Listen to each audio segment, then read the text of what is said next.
ನಿಮ್ಮ ಕರಿಯರ್ಗೆ ಸ್ಪೆಷಲ್ ಆಗಿತ್ತು ಪರ್ಟಿಕ್ಯುಲರ್ ಆಗಿ ಇವತ್ತು ಅದೇ ಟೈಟ್ಲು ಅಂದ್ರೆ ಹಿಂದೆ ಒಂದ್ ಕಡೆ ಎಲ್ಲ ಸಿನಿಮಾ ಮಾಡೋಂಥ ಪ್ಲಾನ್ ಕೂಡ ಆಗಿತ್ತು ಇದೇ ಟೈಟ್ಲ್ ಅದು ಹೆಂಗೆ ಏನು ತುಂಬಾ ಖುಷಿ ಆಗುತ್ತೆ. ಪ್ರತಿ ಸಲಿನೂ ನನ್ನ ಲೂಸ್ ಮಾದ ಅಂತ ಗುರುತಿಸಿದಾಗ ತುಂಬಾ ಖುಷಿ ಆಗ್ತದೆ. ಪಾತ್ರ ಅಷ್ಟು ತುಂಬಾ ಎಲ್ಲರಿಗೂ ಇಷ್ಟ ಆಗಿದಂತ ಒಂದು ಪಾತ್ರ. ಸೊ ಅದನ್ನೇ ಇಟ್ಟು ಒಂದು ಸಿನಿಮಾ ಮಾಡಬೇಕು ಅಂತ ಪ್ಲಾನಿಂಗ್ಗಳಾಗ್ತಾ ಇತ್ತು ಅವಾಗ ಇವಾಗ, ಬಟ್ ಯಾವುದು 100% ಆಗ್ತಿರ್ಲಿಲ್ಲ. ಸೊ ಈಗ ಅದೇ ಟೈಟ್ಲ್ ಇಟ್ಟು ಮಾಡಬೇಕು ಅಂತ ಒಂದು ನಿರ್ಧಾರ ಮಾಡಿ ಇವತ್ತು ಸ್ಟಾರ್ಟ್ ಮಾಡಿದ್ದೀವಿ ಸಿನಿಮಾ. ಅಂಡ್ ಏನಕ್ಕೆ ಲೂಸ್ ಮಾದ ಇಟ್ವಿ ಅಂತಂದ್ರೆ ಸಿನಿಮಾಗೆ ಆ ಕ್ಯಾರೆಕ್ಟರ್ ಅಷ್ಟು ಎಫೆಕ್ಟಿವ್ ಆಗಿರೋದ್ರಿಂದ ಸೊ ಇದೇ ಹೆಸರು ಇಟ್ ಮಾಡೋಣ ಅಂತ ಸ್ಟಾರ್ಟ್ ಮಾಡೋದು. ಆಕ್ಚುಲಿ ನನಗೆ ಫಸ್ಟ್ ಇಷ್ಟ ಇರಲಿಲ್ಲ ಇದು ಇಡಬೇಕು ಅಂತ, ಬಟ್ ಕಥೆಯನ್ನು ಅವ್ರು ನನ್ಗೆ ಯಾವಾಗ ಎಕ್ಸ್ಪ್ಲೇನ್ ಮಾಡಕ್ ಶುರು ಮಾಡಿದ್ರು ಅವಾಗ ಲೂಸ್ ಮಾದ ಅಂದಿಟ್ರೆ ತುಂಬಾ ಚೆನ್ನಾಗಿದೆ. ಯಾಕಂದ್ರೆ ಆ ಸಿನಿಮಾದಲ್ಲೂ ಅಷ್ಟೇ ಅವ್ನು ಯಾರ ಮಾತು ಕೇಳ್ತಿರ್ಲಿಲ್ಲ, ಅವ್ನು ಏನ್ ಇಷ್ಟನೋ ಅದೇ ಮಾಡ್ತಿದ್ದ. ಸೊ ಈ ಸಿನಿಮಾ ಡೆಫಿನೆಟ್ಲಿ ಅದೇ ತರ ಇದೆ.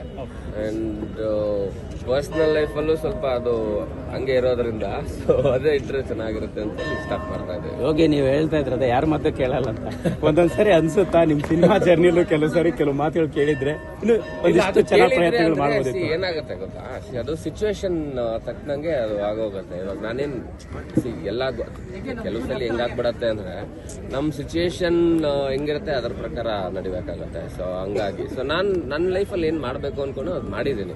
ಸೊ ಇವಾಗ ಏನ್ ಮಾಡ್ಬೇಕು ಏನ್ ಮಾಡಬಾರ್ದು ಅಂತ ನೀಟಾಗಿ ಗೊತ್ತಿರೋದ್ರಿಂದ ಸೊ ಇದನ್ನ ಮಾಡ್ಕೊಂಡು ಹೋಗ್ತಾ ಇದ್ದೀನಿ. ಇಷ್ಟು ವರ್ಷದ ಜರ್ನಿ ಸದ್ಯ ಕನ್ನಡ ಇಂಡಸ್ಟ್ರಿಯ ಸ್ಥಿತಿ ಇರುತ್ತೆ. ಜೊತೆಗೆ ಒಂದು ವಿಚಾರ ಕೇಳಿ ಬರ್ತಾನೆ ಇದೆ, ಇಂಡಸ್ಟ್ರಿಯ ಒಗ್ಗಟ್ಟಿನ ವಿಚಾರ. ಇಂಡಸ್ಟ್ರಿಯಲ್ಲಿ ಒಂದಿಲ್ಲ, ಒಬ್ಬ ಲೀಡರ್ ಇಲ್ಲ ಅಂತ.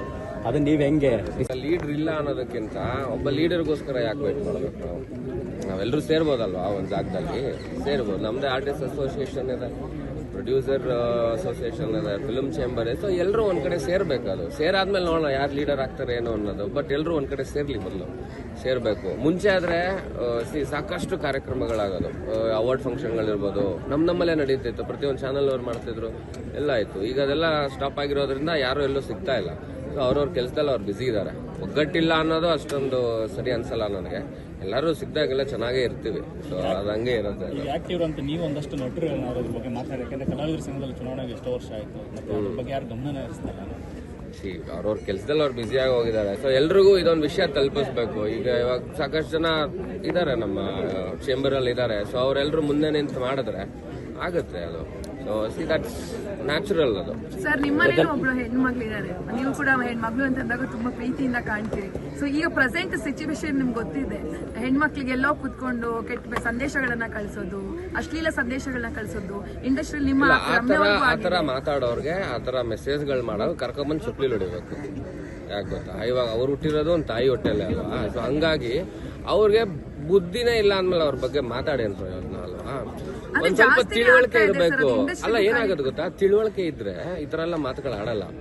ಸೊ ಅವ್ರ ಲೋಕ ಜ್ಞಾನನೇ ಇಲ್ಲ ಅಂದ್ಮೇಲೆ ಅವ್ರ ಹತ್ರ ಮಾತಾಡಿಲ್ಲ. ಇದು ಉದ್ದೇಶಪೂರ್ವಕವಾಗಿ ಆಗುತ್ತಾ ನಟ ನಟಿಯರ ಮೇಲೆ ಈ ರೀತಿ ಏನಾಗ್ತಿತ್ತು ಗೊತ್ತಾ, ಮುಂಚೆ ಕೆಲವು ಕಡೆ ಅಂದ್ರೆ ಈ ಸೋಷಿಯಲ್ ಮೀಡಿಯಾ ಇದೆಲ್ಲ ಬರಕ್ ಮುಂಚೆಯಿಂದನೂ ಇದೆ ಇವೆಲ್ಲ. ಫ್ಯಾನ್ಸ್ ಇನ್ನೊಬ್ರು ಬೈಯೋದು ಈ ತರ.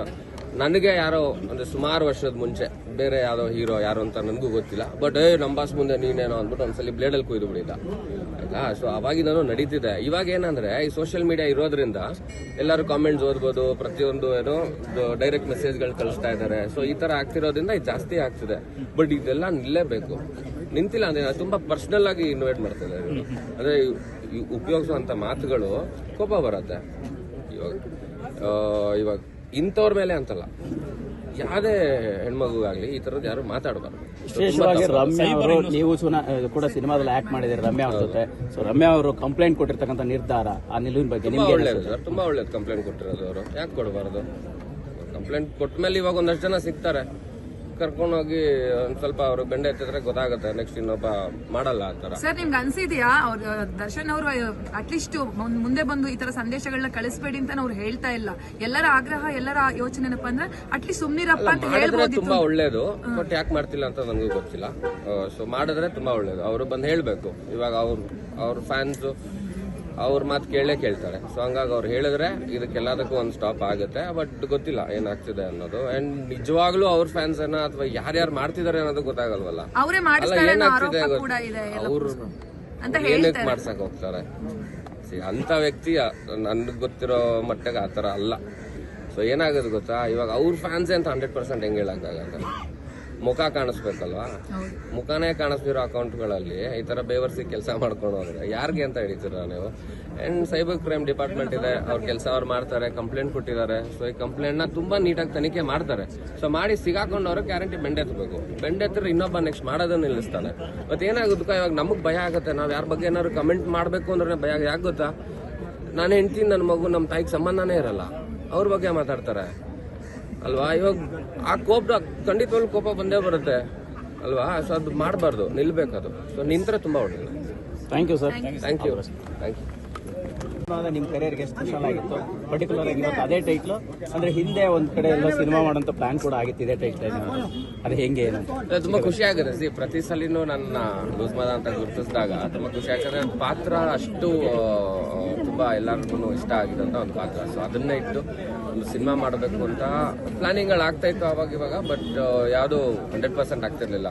ಸೊ ಈಗ ಅದೇ ಟೈಟ್ಲ್ ಇಟ್ಟು ಮಾಡಬೇಕು ಅಂತ ಒಂದು ನಿರ್ಧಾರ ಮಾಡಿ ಇವತ್ತು ಸ್ಟಾರ್ಟ್ ಮಾಡಿದ್ದೀವಿ ಸಿನಿಮಾ. ಅಂಡ್ ಏನಕ್ಕೆ ಲೂಸ್ ಮಾದ ಇಟ್ವಿ ಅಂತಂದ್ರೆ ಆ ಸಿನಿಮಾಗೆ ಆ ಕ್ಯಾರೆಕ್ಟರ್ ಅಷ್ಟು ಎಫೆಕ್ಟಿವ್ ಆಗಿರೋದ್ರಿಂದ ಸೊ ಇದೇ ಹೆಸರು ಇಟ್ಟು ಮಾಡೋಣ ಅಂತ ಸ್ಟಾರ್ಟ್ ಮಾಡೋದು. ಅಷ್ಟೊಂದು ಕಾಡಕ್ಕೆ ಕಾರಣ ಏನಾಗುತ್ತೆ? ಲೂಸ್ ಮಾದ ಆಕ್ಚುಲಿ ನನಗೆ ಫಸ್ಟ್ ಇಷ್ಟ ಇರಲಿಲ್ಲ ಇದು ಇಡಬೇಕು ಅಂತ, ಬಟ್ ಕಥೆಯನ್ನು ಅವ್ರು ನನ್ಗೆ ಯಾವಾಗ ಎಕ್ಸ್ಪ್ಲೇನ್ ಮಾಡಕ್ ಶುರು ಮಾಡಿದ್ರು ಅವಾಗ ಲೂಸ್ ಮಾದ ಅಂದಿಟ್ರೆ ತುಂಬಾ ಚೆನ್ನಾಗಿದೆ. ಯಾಕಂದ್ರೆ ಆ ಸಿನಿಮಾದಲ್ಲೂ ಅಷ್ಟೇ ಅವ್ನು ಯಾರ ಮಾತು ಕೇಳ್ತಿರ್ಲಿಲ್ಲ, ಅವ್ನು ಏನ್ ಇಷ್ಟನೋ ಅದೇ ಮಾಡ್ತಿದ್ದ. ಸೊ ಈ ಸಿನಿಮಾ ಡೆಫಿನೆಟ್ಲಿ ಅದೇ ತರ ಇದೆ.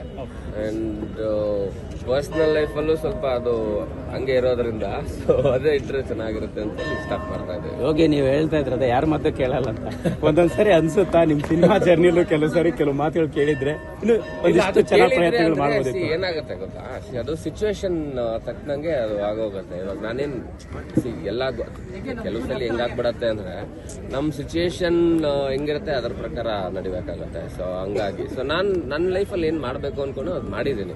ಸೊ ಇವಾಗ ಏನ್ ಮಾಡ್ಬೇಕು ಏನ್ ಮಾಡಬಾರ್ದು ಅಂತ ನೀಟಾಗಿ ಗೊತ್ತಿರೋದ್ರಿಂದ ಸೊ ಇದನ್ನ ಮಾಡ್ಕೊಂಡು ಹೋಗ್ತಾ ಇದ್ದೀನಿ. ಇಷ್ಟು ವರ್ಷದ ಜರ್ನಿ ಸದ್ಯಕ್ಕೆ ಕನ್ನಡ ಇಂಡಸ್ಟ್ರಿಯ ಸ್ಥಿತಿ ಇರುತ್ತೆ. ಜೊತೆಗೆ ಒಂದು ವಿಚಾರ ಕೇಳಿ ಬರ್ತಾನೆ ಇದೆ, ಇಂಡಸ್ಟ್ರಿಯ ಒಗ್ಗಟ್ಟಿನ ವಿಚಾರ. ಇಂಡಸ್ಟ್ರಿಯಲ್ಲಿ ಒಂದಿಲ್ಲ, ಒಬ್ಬ ಲೀಡರ್ ಇಲ್ಲ ಅಂತ. ಅದನ್ನ ನೀವು ಹೆಂಗೆ